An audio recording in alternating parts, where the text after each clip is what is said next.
तो रोहिंग्या और बांग्लादेशी घुसपैठिए पूरे हिंदुस्तान के लिए कितना बड़ा खतरा बन चुके हैं, अब उसकी बात करेंगे। देखिए, सैफ अली खान पर हमले का बांग्लादेशी कनेक्शन निकला तो सभी चौंक गए। हालांकि सुदर्शन ने 2 दिन पहले ही खुलासा कर दिया, तो हमने बता दिया था कि यह जिहादी बांग्लादेशी घुसपैठिया है, जिसकी पुष्टि पुलिस ने आज की। मुंबई पुलिस ने आरोपी को गिरफ्तारी के बाद उसके लिए प्रेस कॉन्फ्रेंस की। मुंबई क्राइम ब्रांच की डीसीपी दीक्षित गेडाम की प्रतिक्रिया आई। उन्होंने ब्रीफिंग की और बताया आरोपी का बांग्लादेशी कनेक्शन है। आरोपी का असली नाम मोहम्मद शरीफुल इस्लाम शहजाद है। 30 साल का यह है। आरोपी चोरी के इरादे से सैफ के घर में दाखिल हुआ। बता आपको यह भी दें कि शहजाद के अवैध घुसपैठिए होने के भी पूरे शक हैं। पहचान छिपाने के लिए उसने कई नाम बदले। उसने हिंदू नाम से अपनी पहचान बताई। आरोपी 5-6 महीने पहले ही मुंबई आया था। वही पहचान छिपाने के लिए विजय दास के रूप में वो रह रहा था। आरोपी के पास कई भारतीय दस्तावेज हो सकते थे, लेकिन इस प्रकार के कोई दस्तावेज उसके पास से अभी तक बरामद नहीं हुए। उसकी जांच चल रही है। खैर, अवैध तरीके से यह भारत में घुसा, हाउसकीपिंग का काम करता था। डीसीपी ने बताया कि गिरफ्तार आरोपी को कोर्ट में पेश किया जाएगा।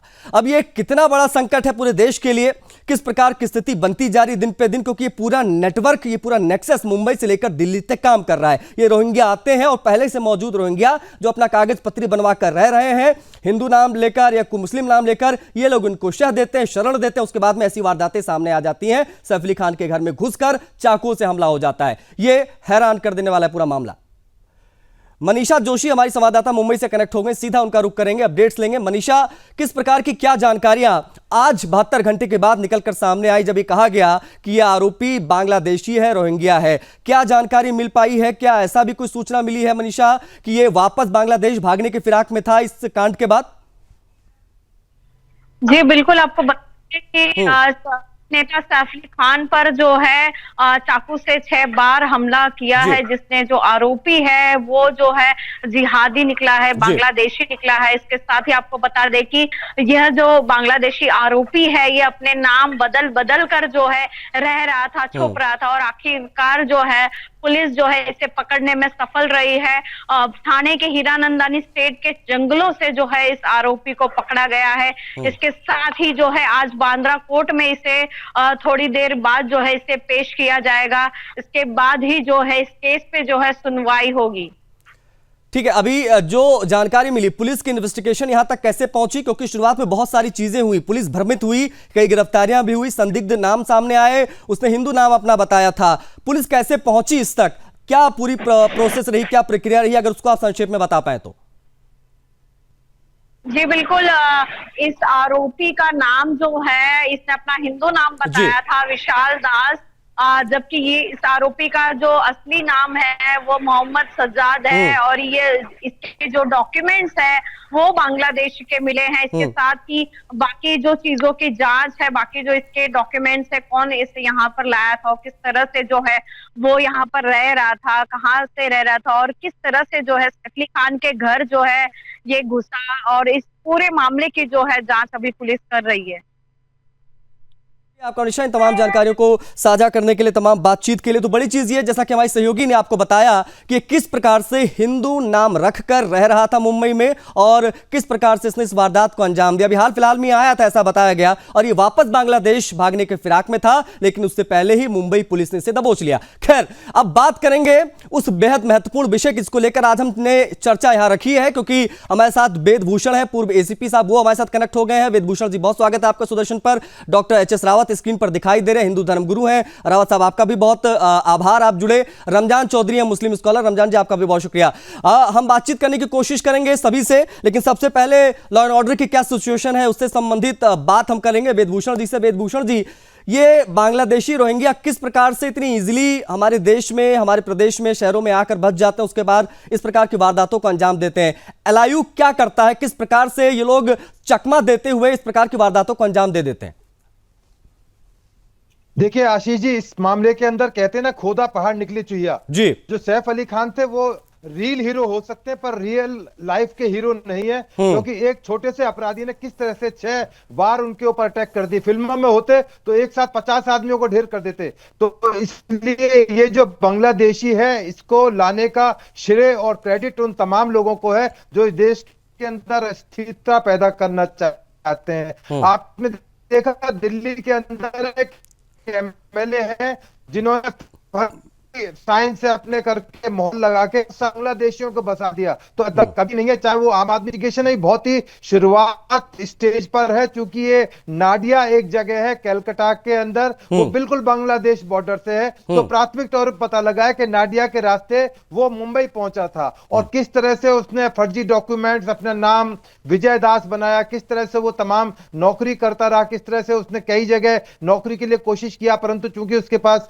प्रॉपर आइडेंटिफिकेशन नहीं थे, लोगों ने उसको नौकरी नहीं दी। फिलहाल अभी ये इन्वेस्टिगेशन का सब्जेक्ट है, पुलिस अभी तमाम अब जैसे जैसे जांच आगे बढ़ेगी ना भूषण साहब, वैसे वैसे चीजें और स्पष्ट होंगी, तब हमको और ज्यादा बेहतर तरीके से पता चलेगा कि इसने क्या क्या कांड अब तक किए थे, किस प्रकार से ये सेटल हो गया था और कैसे इतने बड़े इजीली इस प्रकार की वारदात को अंजाम दे दिया, क्योंकि ये घटना किसी के साथ भी घट सकती है।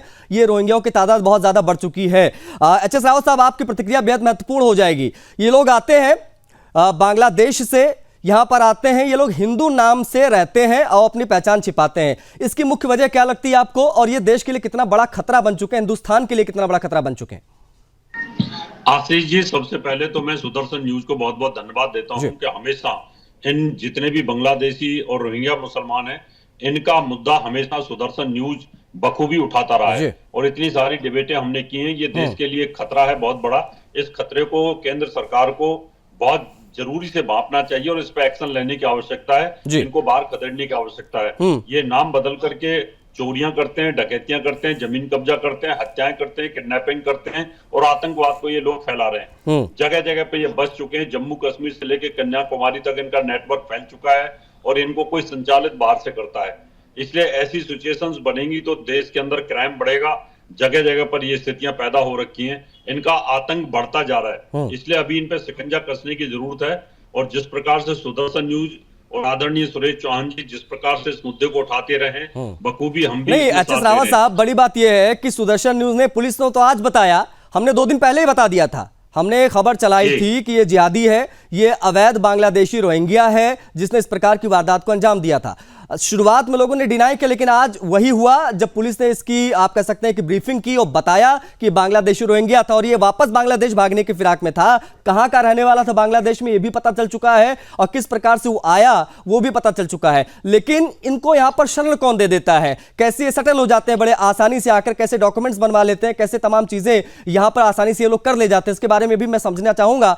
लेकिन इन सबके बीच में रमजान चौधरी भी दिखाई दे रहे हैं, मुस्लिम स्कॉलर है। रमजान चौधरी, इन जिहादियों के मन में ऐसा क्या होता है, ये क्यों बांग्लादेश से हिंदुस्तान में आ जाते हैं और इस प्रकार की वारदातों को अंजाम देते हैं? इस पर प्रतिक्रिया मैं आपकी चाहूंगा, समझना चाहूंगा आपके विचार क्या कहते हैं इस प्रकार के रोहिंग्या जिहादियों को लेकर जो इस प्रकार की वारदातों को अंजाम देते हैं। घर में घुसकर सैफ अली खान को ऊपर चाकू से गोद दिया गया। गोस्वामी जी नमस्कार, आदाब। मैंने दोनों पैनलिस्ट को सुना।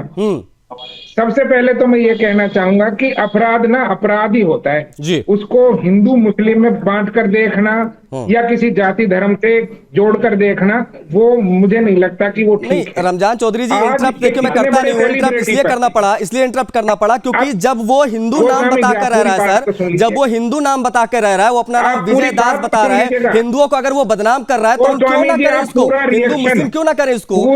आपको नहीं लगता कि अरे वो अपना नाम, अगर उसका नाम मोहम्मद इस्लाम व्हाटएवर जो भी था, वो उस नाम से रहता, अगर वो हमारे सनातन धर्म का नाम रख रहा है तो उस पर क्यों ना उस पर डिफेंड क्यों करते हैं? हिंदू नामों से यहाँ पकड़े गए जिनका आजाद संगठन से जुड़ा हुआ था। आज 26/11 में कसाब हाथ में कलावा बांध के आता है, हाथ में कलावा बांध के आता है, सनातनियों को बदनाम करने की कोशिश होती है। आज ये जो जिहादी पकड़ा गया, ये अपनी हिंदू पहचान रखता है, तो आप जस्टिफाई कर रहे हैं उसको यहाँ पर कि हिंदू मुस्लिम। ये देखिए, ये कोई गीता सदन नहीं, यहाँ पे कोई चर्चा हम नहीं कर रहे बैठकर कि हम बड़े अच्छी बातें करेंगे।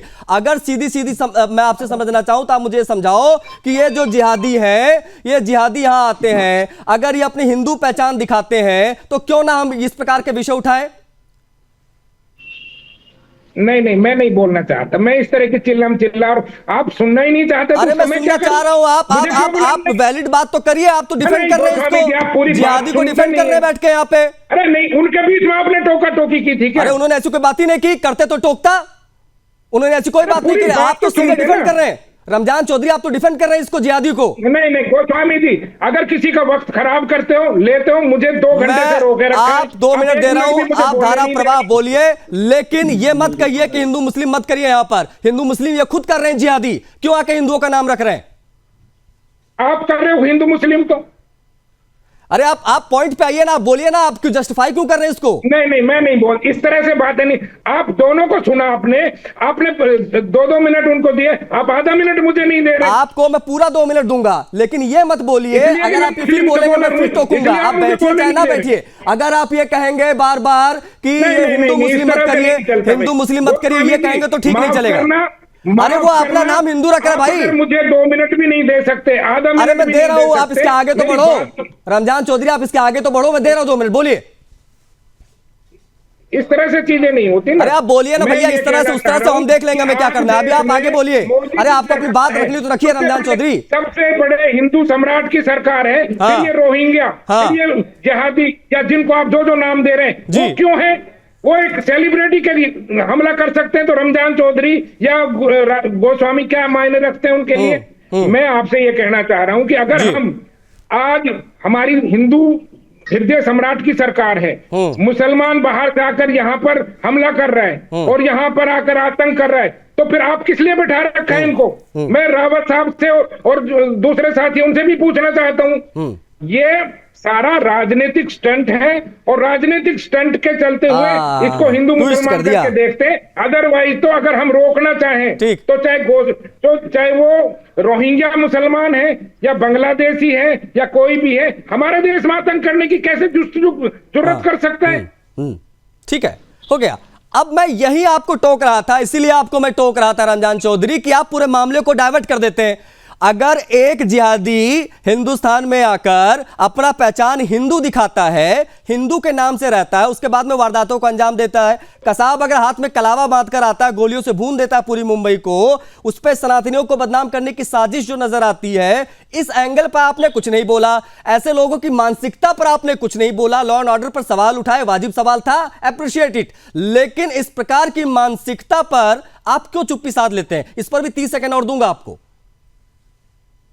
ऐसा है, ये मानसिकता गलत है, हम इसका विरोध करते हैं।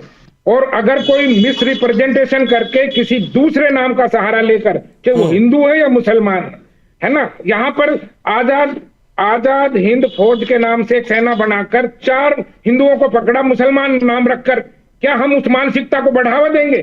चाहे वो हिंदू करता है मिस रिप्रेजेंटेशन या मुसलमान करता है, दोनों हालत में, या कोई और भी करता है, वो गलत है। हम उसको डिस्कार्ड करते हैं और उसके विरोध करते हैं कि वो इस तरह की चीजें करते हैं। किस प्रकार से देखेंगे रमजान चौधरी? तो देखिए, पहले तो डिफेंड करते नजर आए, वो ये कहते नजर आए कि हिंदू मुस्लिम मत करिए, इसको क्रिमिनल होता है, ये एक पॉलिटिकल स्टंट है। इस प्रकार के बयान नपे तुले रमजान चौधरी दे रहे हैं। अब आपकी प्रतिक्रिया महत्वपूर्ण हो जाएगी यहाँ, एच एस रावत।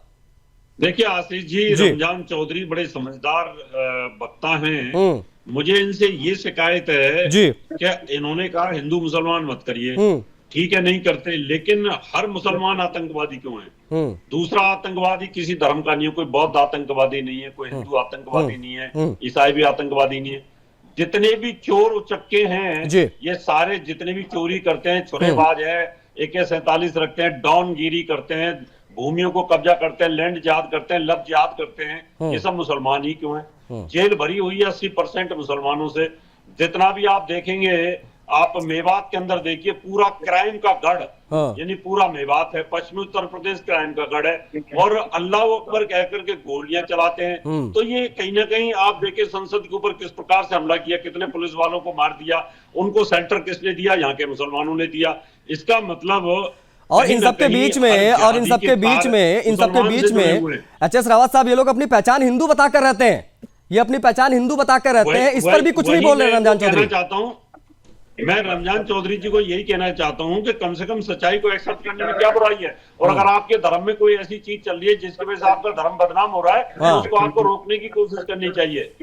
इसमें तो हर कोई ये कहेगा कि पूरे विश्व में यही चल रहा है कि इस्लाम के जो लोग हैं जिहादी हैं, चाइना से लेकर, फ्रांस से लेकर के, ऑस्ट्रेलिया में लेकर के, कहीं पे भी आप चले जाइए, किस प्रकार से हत्याएं करते हैं, किस प्रकार से आतंकवादी घटनाएं घटते हैं, किस प्रकार से गोलियां चलाते हैं, ठीक है, तो हर मुसलमान जिहादी क्यों हो रखा है? बिल्कुल इस पर जवाब रमजान चौधरी को देना चाहिए। यहाँ पर आप ये कह देते थे रमजान चौधरी कि मुसलमानों को पकड़कर जबरदस्ती उनको क्रिमिनल साबित किया जाता है, इस प्रकार की चीजों को लेकर आप बहुत डिफेंस करते हैं, लेकिन जब इस प्रकार के मामले सामने आते हैं तो जब आपसे हम सवाल पूछते हैं तो आप वहां एक्सपोज होने लग जाते हैं, आप डिफेंस करने लग जो है आप डिफेंड करने लग जाते हैं कि हिंदू मुसलमान मत करिए, ये पॉलिटिकल स्टंट हो सकता है, इस प्रकार की चीजें करते हैं, लेकिन मानसिकता पर आप कुछ बोलते नहीं है। मैं लौटूंगा, आपके जवाब लूंगा रमजान चौधरी, लेकिन वेदभूषण साहब है, पूर्व एसीपी है दिल्ली के। वेदभूषण साहब, ये लॉ एंड ऑर्डर की कितनी बड़ी समस्या बन चुका है, ये रोहिंग्या कितनी बड़ी समस्या बन चुके हैं, उसका स्थायी समाधान क्या हो सकता है, किस प्रकार से इन चूहों को मार के भगाया जाएगा इस देश से? देखिए, इस टाइम पर महाकुंभ चल रहा है जी। अभी एक आरुष नाम का लड़का पकड़ा गया, पुलिस ने पकड़ लिया उसको, करोड़ों लाखों लोगों की भीड़ में से। अयूब नाम था। भाई तुम अपना अयूब नाम से जाओ, वहां कुछ काम करना है, धंधा करना है। वैसे तो कहते हैं कि कुंभ में हमारा रोजगार कुछ नहीं है, और वहां पर जाकर आप रोजगार ढूंढ रहे हो, हमारे कुंभ के अंदर अपना नाम अयूब की बजाय आरुष बता रहे हो। तो आप जब पकड़े गए हैं तो ये दिल्ली, आप छोड़िए कुंभ वाला मामला तो खैर उसको पकड़ा गया, टाइमली पकड़ा गया। दिल्ली शहर के अंदर रोहिंग्या बांग्लादेशियों को आम आदमी पार्टी के एक नेता जो अभी 6 महीने जेल में आराम करके आए, जिनकी पत्नी मरियम भी अरेस्ट हुई थी, ओखला से सांसद हैं, 10-10 हजार रुपए बांट रहे हैं। क्यों इतने दयावान हो रहे हैं बांग्लादेशियों पर, रोहिंग्या पर? हाँ, ये जो पॉइंट आपने उठाया ये बेहद महत्वपूर्ण है वेदभूषण जी की, ये इनको संरक्षण कौन देता है? इनको संरक्षण यही लोग देते हैं जिनके बारे में बात करना बेहद जरूरी हो जाता है। इनको संरक्षण तमाम जो ऐसे आप कह सकते हैं वोट के भूखे पॉलिटिकल पार्टीज हैं वो देती हैं, अपने वोट बैंक को मजबूत करने के लिए लोगों को संरक्षण देती है। ये आते हैं हमारे देश में रहते हैं, बड़े आसानी से अपने डॉक्यूमेंट्स वगैरह भी ये लोग बनवा लेते हैं, और ये पूरा नेक्सस मुंबई ही नहीं, दिल्ली, असम, हर जगह फैल चुका है। इस पर स्थायी समाधान होना बड़ा जरूरी है। एनीवेज, आप लोग जुड़े, आप सभी का बहुत आभार। वेदभूषण जी बहुत शुक्रिया आपका, एच एस रावत आपका बहुत शुक्रिया, रमजान चौधरी आपने भी वक्त दिया, आपका भी बहुत शुक्रिया। देखिए, अवैध बांग्लादेशी घुसपैठिया और रोहिंग्या निकला है सैफ अली खान पर हमला करने वाला। ये देश के लिए, हिंदुस्तान के लिए कितनी बड़ी समस्या बन गए हैं, ये अपने आप में सोचने वाली बात है, क्योंकि नेक्सस बहुत लंबा फैल चुका है और ये हिंदुस्तान में आते हैं, वारदातों को अंजाम देते हैं, हिंदू पहचान दिखाते हैं और उसके बाद वापस बांग्लादेश भागने की फिराक में भी रहते हैं। ये अपने आप में एक बड़ी चिंता का विषय है।